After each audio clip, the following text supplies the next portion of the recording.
me los escucho. Está bien. Pues si quiere, pues hacemos una oración y no hay que orar. que si ustedes quiere hacerla, Sí, pues oramos. adelante.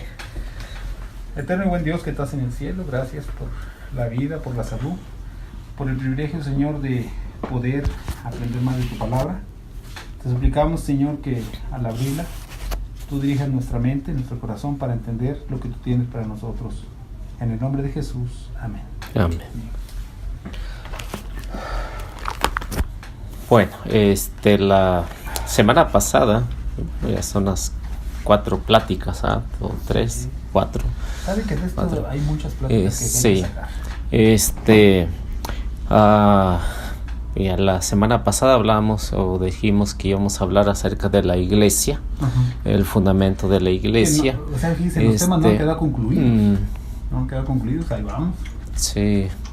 No sé si le quedó alguna pregunta de lo primer tema que vimos. Estudié sobre lo que dijimos de Pedro y no encuentro que haya sido papa ni obispo. Ok. O sea, Pedro no lo encuentro como el papa Pedro o el obispo Pedro. La palabra no la va a encontrar, pero se habla acerca se habla que es un apóstol. Sí, se habla de que es un apóstol. Se habla acerca de que Pedro fue el primero que Cristo dejó como representante, ¿no? De su iglesia. Y se habla de que Pedro fue el primero que lanzó la primera predicación. Pedro fue el primero que reconoció a Jesús. Por eso se le llama el Papa, ¿no? El primero de los apóstoles que después de la ascensión del Señor, pues tomó el lugar y puso todo en orden a lo que tenía que ver. Lo que encuentro yo es que la iglesia que Dios dejó, que Jesús dejó, ¿verdad? Ajá. Empezó así, ¿no? A crecer en todo el imperio en aquel tiempo. Y luego... ¿Cuál era esa iglesia? La iglesia católica. Ajá, ok. Estamos hablando de la Entonces iglesia, la que dejó el Señor. de la iglesia católica. Entonces crece. Pero luego se va desvaneciendo el imperio romano de los Césares. Y en el año 538, la iglesia que dejó el Señor toma otro rumbo, ¿verdad? Agarra, por así decir, el poder que tenía el imperio romano. Y de ahí en adelante comienza el poderío grande de la iglesia católica. La iglesia del Señor. Hasta 1798. ¿Qué pasó? Donde le mencioné, caray, no me voy a dar aquí con este. No, es una hoja. Bueno, donde la iglesia toma un rumbo distinto. Ya no es meramente religioso, sino que ahora es político religioso. Okay, cuando se suba el 34, miscuyendo lo político con la religión, cosa que Jesús dijo claramente: lo de César a César y lo de Dios a Dios. Así es que, ¿qué explicación tiene usted? Pero Pedro no lo encontré como papa o obispo. Bueno. Y no encontrará tampoco ni uno de los apóstoles o como obispos, no los encontrará tampoco. Por ejemplo, ni San Pablo. Tampoco se nombra obispo, tampoco se nombra. O sea, de los papas ya es hasta 4 o 5 siglos después. No, siempre se ha hablado de los papas. Si usted Ahora, no sé si ha estudiado bien la historia. Había guerrillas entre varios obispos. A ver quién iba a ser el obispo. Y hasta que dijeron, bueno, el obispo de Roma que sea. Y de allí empezó. Guerrilla. Había guerrillas. Entonces estaba dividida la iglesia. Estaba dividida.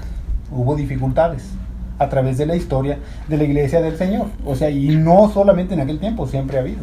Claro, sí. Siempre ha habido problemas. Entonces, si usted dice que la iglesia se desvió. No, mire, o cómo fue, cómo está. Perdió el énfasis de Cristo. En Antioquía a la iglesia se le llamó cristiana. Sí, por primera porque vez. hablaban de Cristo. Pero con el paso de los años y de los siglos, la iglesia se ha desviado. Ha dejado realmente el primer amor, como dice el capítulo 2 de Apocalipsis. Ahora, entonces, si usted dice que la iglesia de Cristo es la iglesia católica y se desvió en esos periodos, entonces, ahora piensa usted que ¿cuál es la iglesia de Cristo? Bueno, mire, Ujú. el pueblo de Dios, a través de los siglos, con fallas y todo, ha tratado de seguir lo que dice la Biblia, como hemos estudiado en ocasiones pasadas. Uno de los puntos importantes y una de las características no es que tenga que hacerlo como debe ser o lo que sea, pero tiene que seguir una sombra lo que Dios nos ha dejado en la Biblia. Entonces, ¿cuál es la iglesia de Cristo? Mire, Ajá. lamentablemente, como le digo, no estamos aquí para hablar mal de la iglesia católica o X otra iglesia, pero tomó un rumbo distinto, ¿ve? Haga cuenta que agarró por la tangente, así, un atajo. Y yo me tuve toda esta semana viendo y analizando y dije, bueno, pero ¿por qué aquí? ¿Por qué? ¿Me entiende? Ujú. No encuentro a Pedro como papa, no encuentro a ninguno de los apóstoles. Al contrario, Tomás murió en la India, Mateo fue flechado también y todos murieron. Sí, todos murieron mártires. Ok, Tomás, Juan, bueno, todos padecieron. Entonces, lamentablemente, ¿verdad? La iglesia tomó un rumbo muy distinto. Entonces, ¿cuál es la iglesia verdadera según usted hoy en día? Dijo Jesús, si me amas, guarda mis mandamientos. Ok, entonces, ¿de cuáles mandamientos está hablando Jesús? Pues de los 10. ¿De los 10? Ujú. ¿Me lo puede demostrar de si Jesús está hablando de eso? ¿De los Sí, 10 porque, mandamientos? mire, Jesús Sí, resumió porque, los mandamientos en ajá, dos. sí, porque las Sagradas Escrituras, si está hablando Jesús, entonces usted me demuestra que realmente Jesús está hablando de los 10 mandamientos del Antiguo Testamento, dice usted, ¿no? ¿O de cuáles mandamientos? Bueno, ¿usted cree que Dios ya abolió los mandamientos? Bueno, por ejemplo, Entonces, lo que le explicaba Jesús- cuando vimos el si tema, Jesús- ¿no? Si Jesús abolió los mandamientos, como le decía yo la otra vez, ya podemos matar. No se nos castiga. Todos tenemos errores. Y sabe, hay dos pactos. El pacto que hizo Dios en el Sinaí cuando escribió los mandamientos en piedra. Ajá. Y ahora estamos en un nuevo pacto. Ok, entonces, si usted me dice que son los mandamientos del Antiguo Testamento lo que está diciendo Jesús, ¿no? Ujú. Entonces, ¿en qué parte de la Escritura lo dice? Bueno, Y ¿en qué parte de la Escritura lo dice Jesús, para ser más claro? ¿En qué bueno, parte? no dice, estos son los 10 mandamientos, pero hace alusión cuando se le dice un joven rico, si se ha conocido la historia, ¿verdad? Ujú. Que llegó un joven rico y le dijo, Señor, ¿qué bien haré? Le dijo, maestro, bueno, ¿qué bien haré para heredar la vida eterna? Y dijo Jesús, pues guarda los mandamientos. Y le dijo el joven rico, pues ¿cuáles son? Dijo, no matará, no robará. Y él le mencionó algunos. Entonces el joven rico dijo, bueno, todos esos los he guardado de mi juventud. Jesús le dijo, vende todo lo que tienes y ven y sígueme y dáselo a los pobres. Y el hombre dijo, no, pues esto es muy duro. Y no hizo nada y se fue. A esos mandamientos se refiere. Ok, entonces hablaba de Óigame, todo. Ajá, permítame. sí, ajá. Le agarro agua poquito. Sí, está bien. Ahí está abierta la Solo otra. que era un café, una Ah, no, canela. Abierta la otra. Canela, no, güey, no, con agüita. Bueno, ustedes saben. Ahí tenemos café y canela.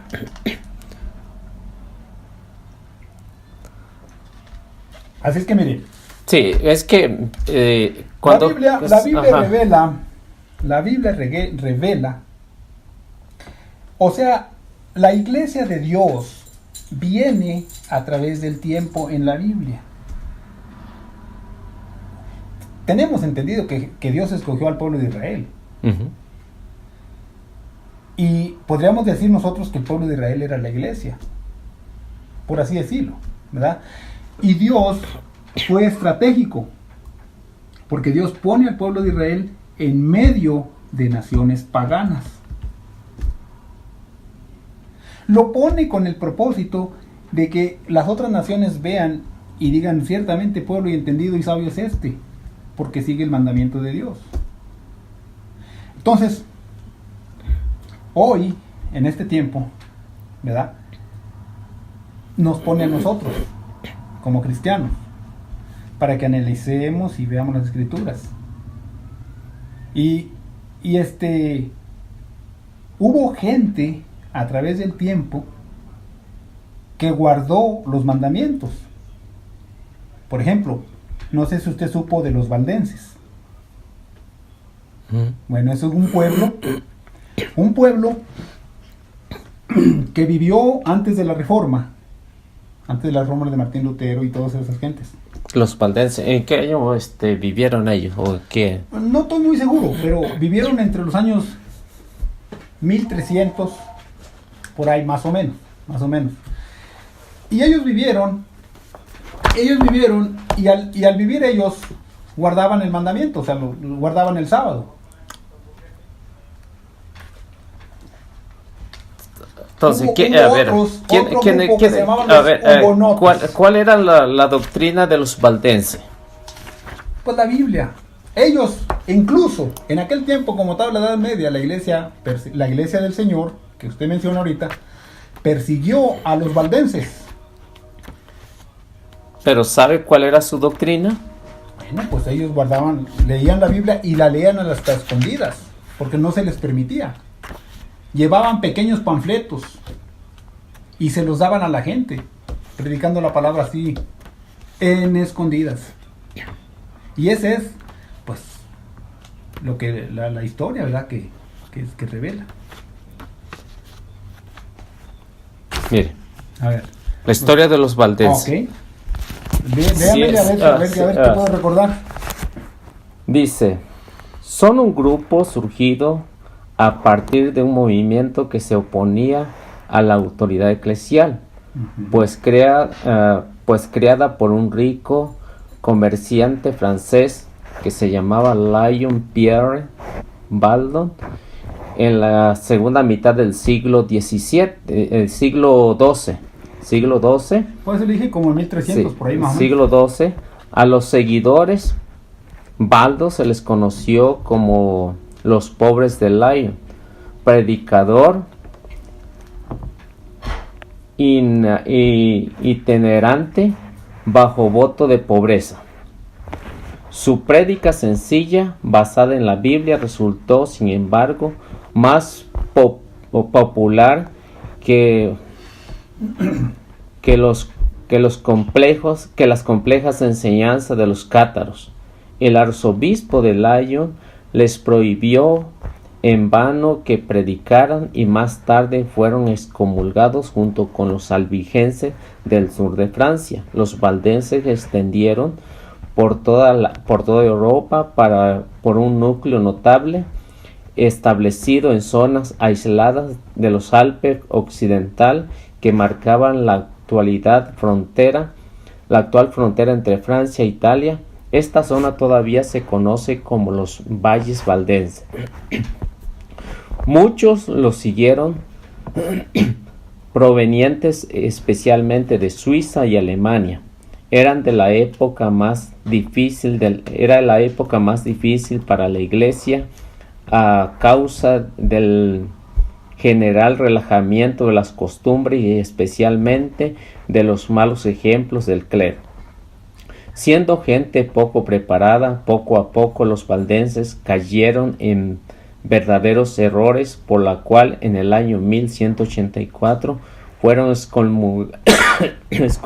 excomulgados por el Papa Lucio III y llegaron a constituirse un grupo aparte que existe todavía, aunque muy reducidos de adeptos. Después que los albigenses fueron aplastados, los valdenses fueron los siguientes víctimas de la Inquisición de Francia en 1487. El Papa Inocencio VIII organizó una cruzada contra el Delfinato y Saboya. Muchos valdenses se refugiaron en Suiza y Alemania y se unieron a todas de modo gradual en las llamadas de los hermanos Baemos. El grupo se radicalizó en torno a la postura calvinista durante la Reforma en 1535. Financiaron la publicación en Suiza de las primeras versiones protestantes francesas de la Biblia, preparado por eruditos calvinistas franceses Pierre Roberto Olivetta.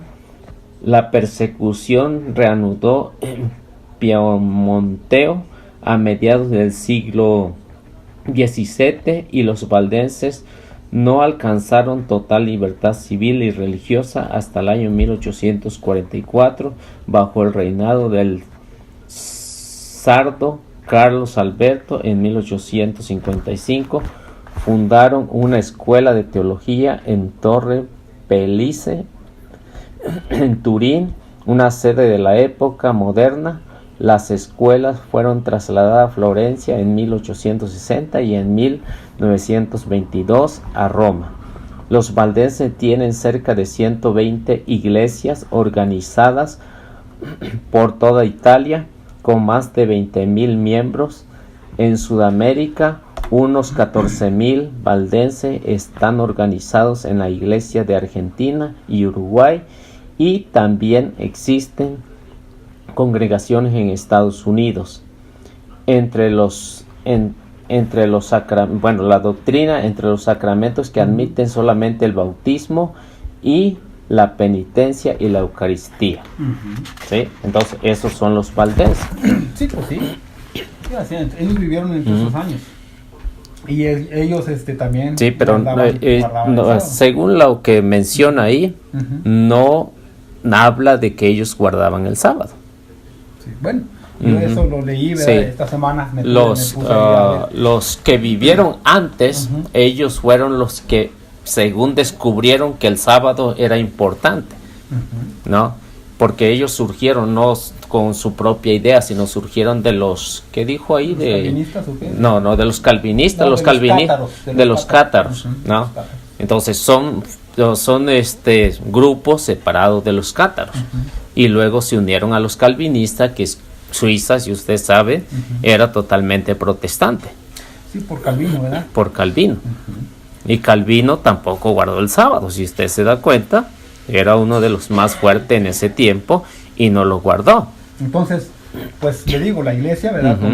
La iglesia del Señor, como usted menciona, ¿verdad? Tomó un rumbo distinto. O sea que perdió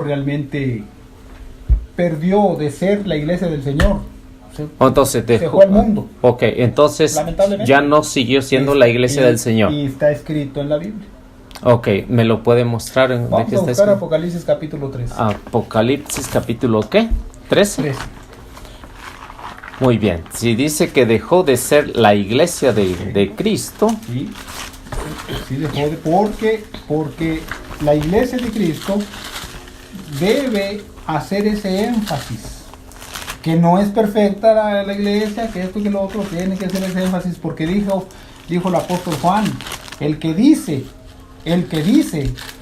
que conoce a Cristo y no guarda sus mandamientos, el tal es un mentiroso y la verdad no está en él. Ok, y volvemos otra vez a lo mismo, ¿no? Mismo, o sea que es un tema que tiene que ser así. Sí, volvemos otra vez a lo mismo. Por eso le preguntaba, ¿eran los 10 del Antiguo Testamento o Jesús estableció los que él dijo? Eran los mismos. Le voy a demostrar que no eran los mismos. Eran los mismos, porque mire. Yo con las Sagradas Escrituras le voy a demostrar que Jesús no está hablando de los 10 mandamientos del Antiguo Testamento. Toma algunos, pero si se da cuenta no los toma todo, incluso el del sábado ni lo toca. Ni lo toca. Era obvio. ¿Por qué era obvio? Era obvio porque Jesús era judío, era del pueblo de Israel. Entonces era obvio, él no dijo eso, pero ahí estaba en la misma carta. Así es que, mire, ¿Sabe por qué no era obvio? Porque si usted se da cuenta, los fanáticos del sábado, ¿por qué lo mataron? porque según ellos no cumplió Eso con lo fue del sábado. pura mala interpretación, ellos mismos malinterpretaron. Entonces, si Jesús que era judío, entonces hubiera recalcado lo que era el sábado, porque el evangelio no únicamente se iba a quedar entre los judíos, ¿no? Jesús se reunía el sábado, Pablo se reunía el sábado. ¿Con quién se reunía el sábado? Con la gente para explicar la palabra. Ahora, ahorita me da la cita bíblica, ¿no? Otras personas, ¿no? Otras personas como cuando hablan del bautismo. Dicen, no, es que el bautismo es en el nombre de Jesús. Nada más el puro nombre de Jesús. Y Jesús dijo, en el nombre del Padre, del Hijo y del Espíritu Santo. Claro.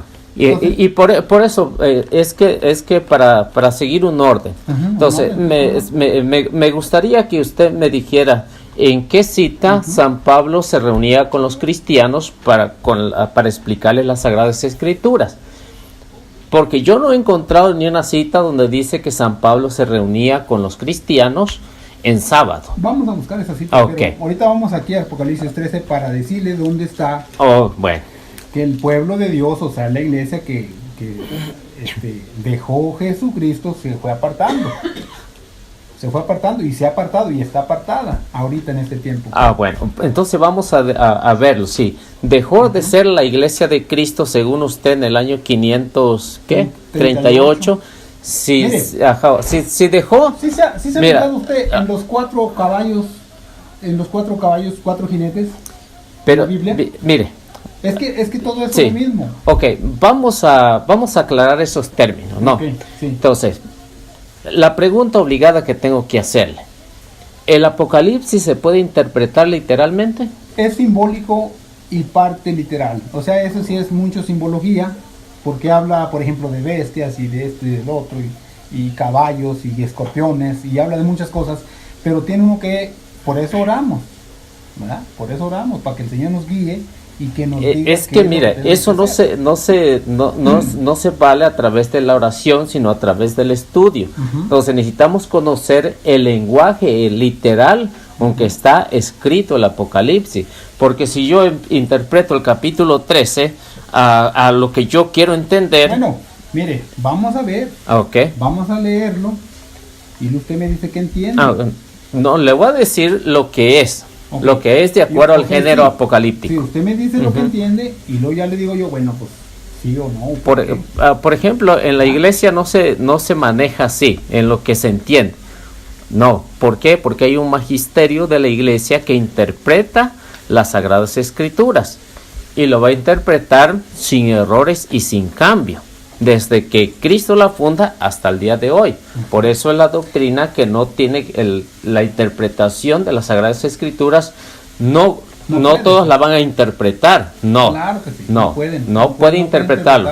Usted la puede interpretar, pues la puede interpretar a su manera, ¿no? Pero en la iglesia no se maneja así. Si usted que fue católico, según dice, entonces usted sabrá que la iglesia no se va a manejar en que don Gregorio la interprete a su manera, en que Eliseo la interprete a su manera. No, por eso hay una interpretación de acuerdo al magisterio de la iglesia que tiene que ser centrado en lo que está diciendo. Entonces, mire, leemos el capítulo y luego ya usted me dice qué piensa. Dice así: me paré sobre la arena de la mar o del mar y vi subir del mar una bestia que tenía 7 cabezas y 10 cuernos. Sobre sus cuernos 10 diademas y sobre sus cabezas nombres de blasfemia. La bestia que vi era semejante a un leopardo, sus pies como de oso, su boca como boca de león, y el dragón le dio su poder, su trono y su gran autoridad.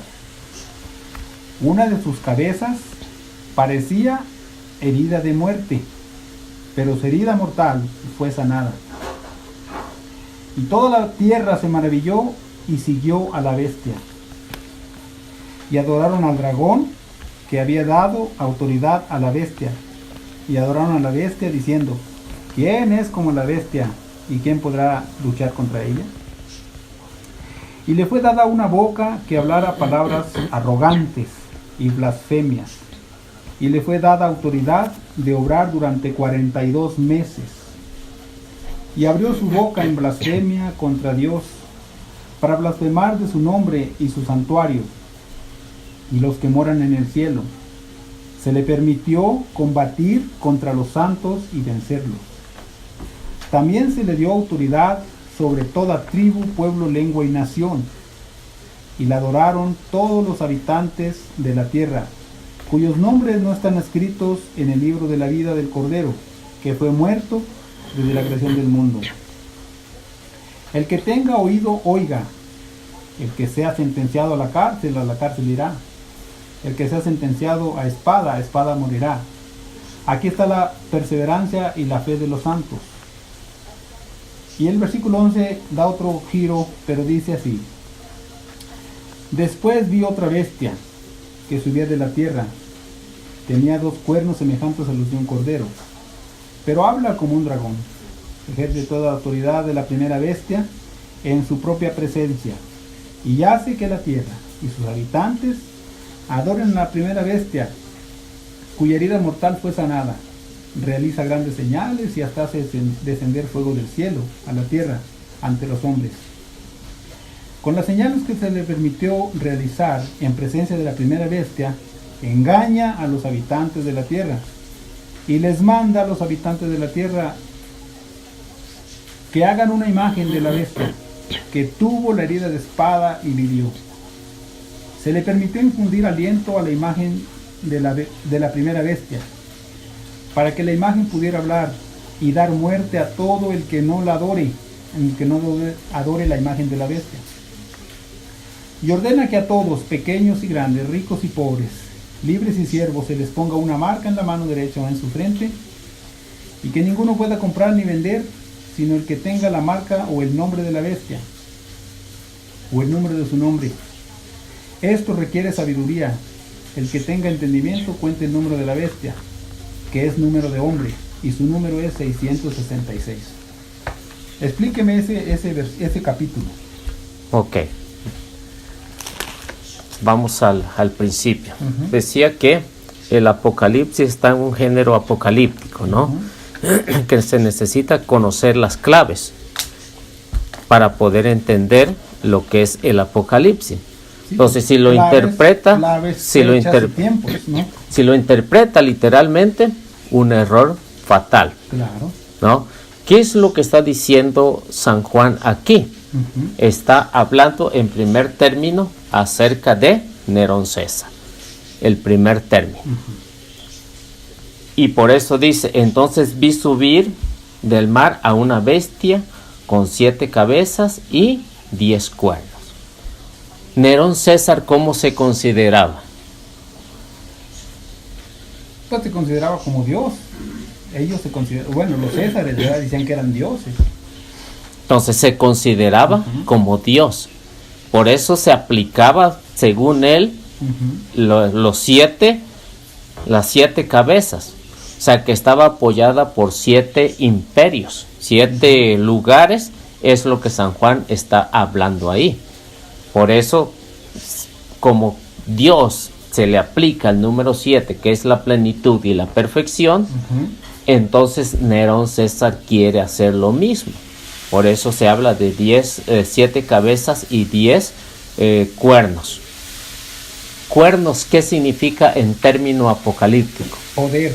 O reino. No, el poder, ¿no? Cuernos. Por eso es que dice que esto, que tiene los 10 cuernos, o sea, que tiene todo el poder de hacer lo que se le dé la gana. ¿Quién? Nerón César, que fue el que empezó a perseguir la iglesia. Esto es lo que está hablando San Juan aquí. Y luego dice...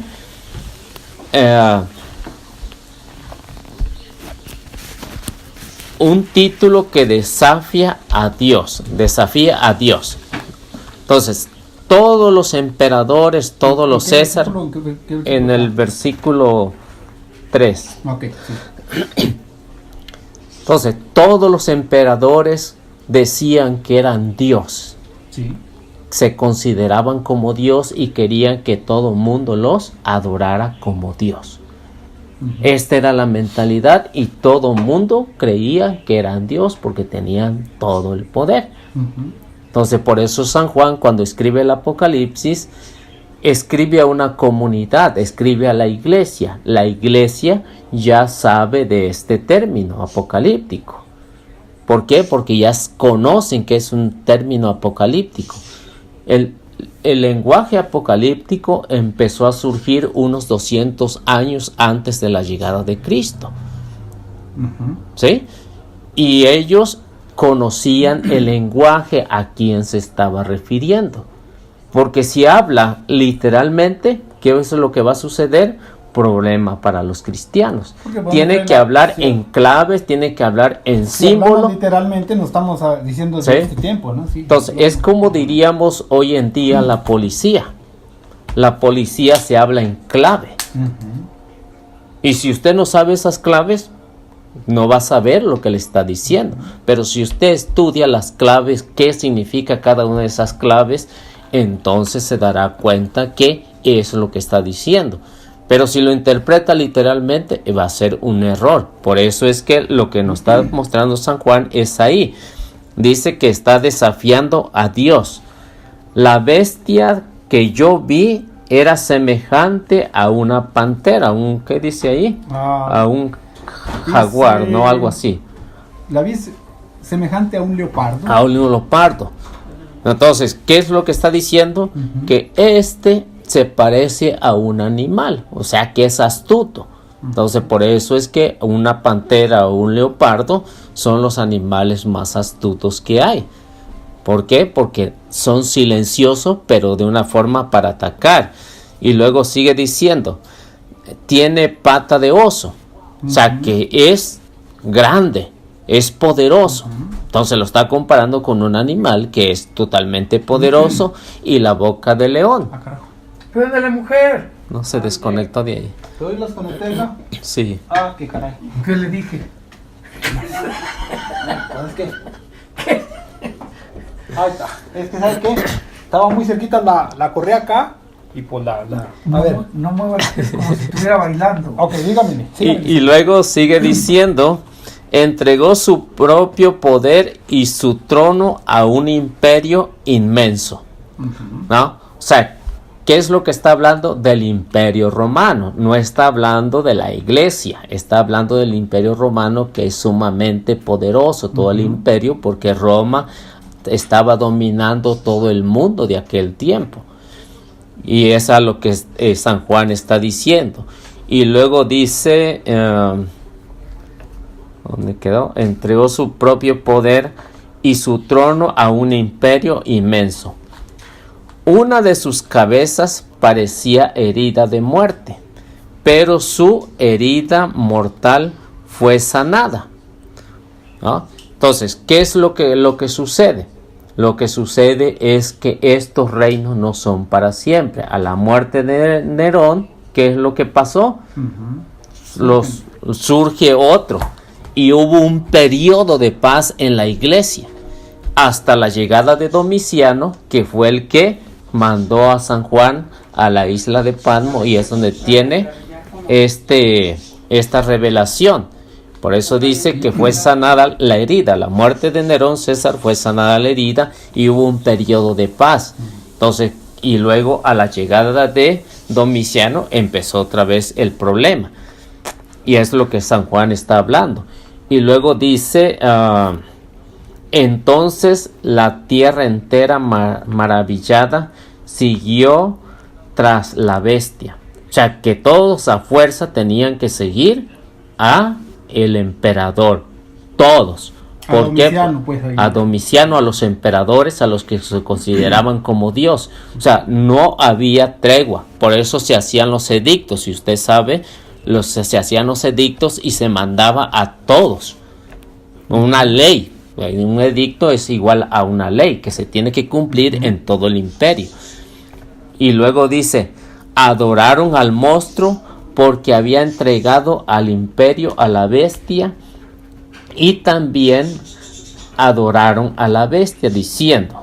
Entonces todos estaban obligados, aunque tenían otros dioses de su devoción, que podía ser cualquier día de la semana, lunes, el martes, el miércoles, el jueves, pero su dios principal era el emperador, el César. Por el principal, sí, como no. Y luego sigue diciendo, ¿quién es como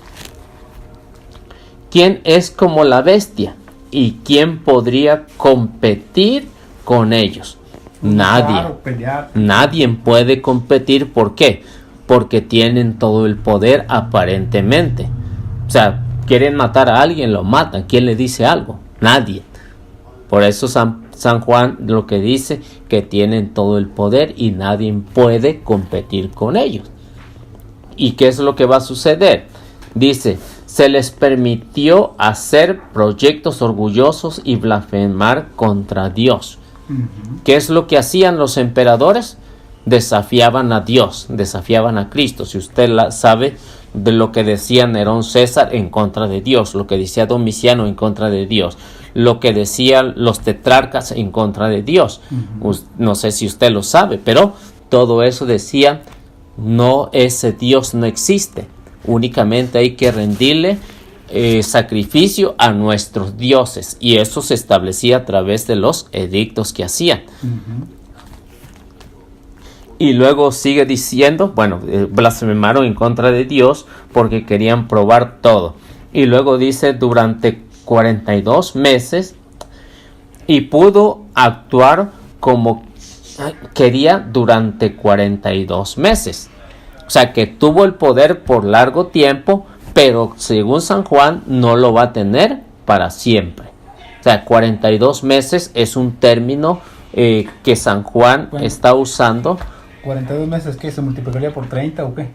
No, si usted se da cuenta, por ejemplo, en el término bíblico, es un símbolo nada más. O sea, que no tiene el poder para siempre. Los 42 meses. A ver, déjeme ver.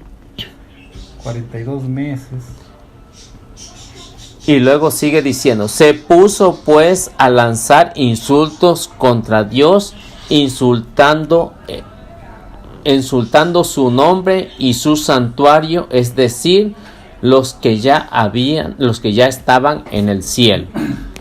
Entonces, ¿qué es lo que hacen? Los emperadores, los césares, insultan a Dios y le dicen que no tiene el poder. Blasfeman en contra de los que han muerto y blasfeman en contra de mismo Dios. Por eso dice San Juan que blasfema en contra de los que están allá arriba en el cielo.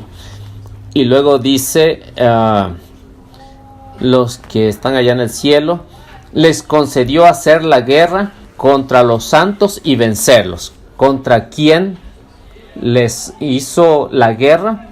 Contra San Pedro, San Pablo y todos los demás cristianos. Y los pudo vencer. Es lo que San Juan está diciendo.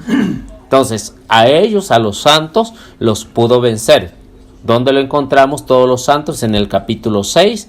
Ahí encontramos que todos los que habían sido degollados, ahí es lo que San Juan está diciendo. Se les concedió que mataran a muchos cristianos, y nos damos cuenta que San Juan ya lo había dicho en el capítulo 6. Para ser exacto, en el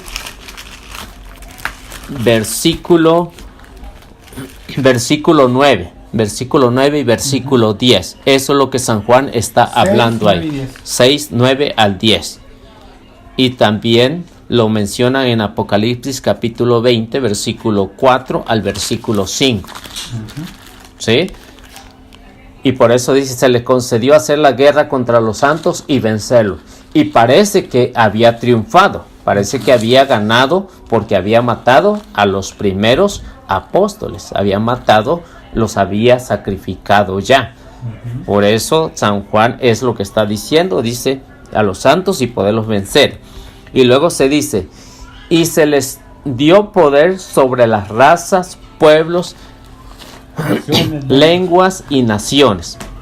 Si usted se da cuenta, el edicto que menciona o que habla Domiciano dice que hay que perseguir a todos los cristianos y matarlos. ¿no? El edicto que hizo por el año 90. No sé si usted lo ha estudiado, pero es lo que San Juan está diciendo. O sea, que se le concedió todo el poder, dice, sobre todo el mundo de aquel tiempo, de declararle la guerra a los santos, y que todos, dice, que todas las naciones y todos pues fueron perseguidos, a todos los habitantes de la tierra. Y luego nos sigue diciendo,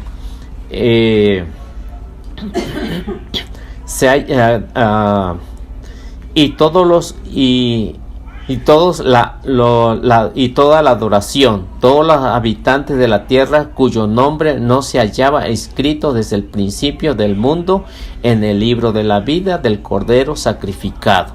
Entonces, el imperio se valió a través de los paganos para perseguir a la iglesia, para perseguir a los cristianos. Y si usted sabe, por ejemplo, un niño que se llamaba Cirilo, ¿no? Que murió en ese periodo también.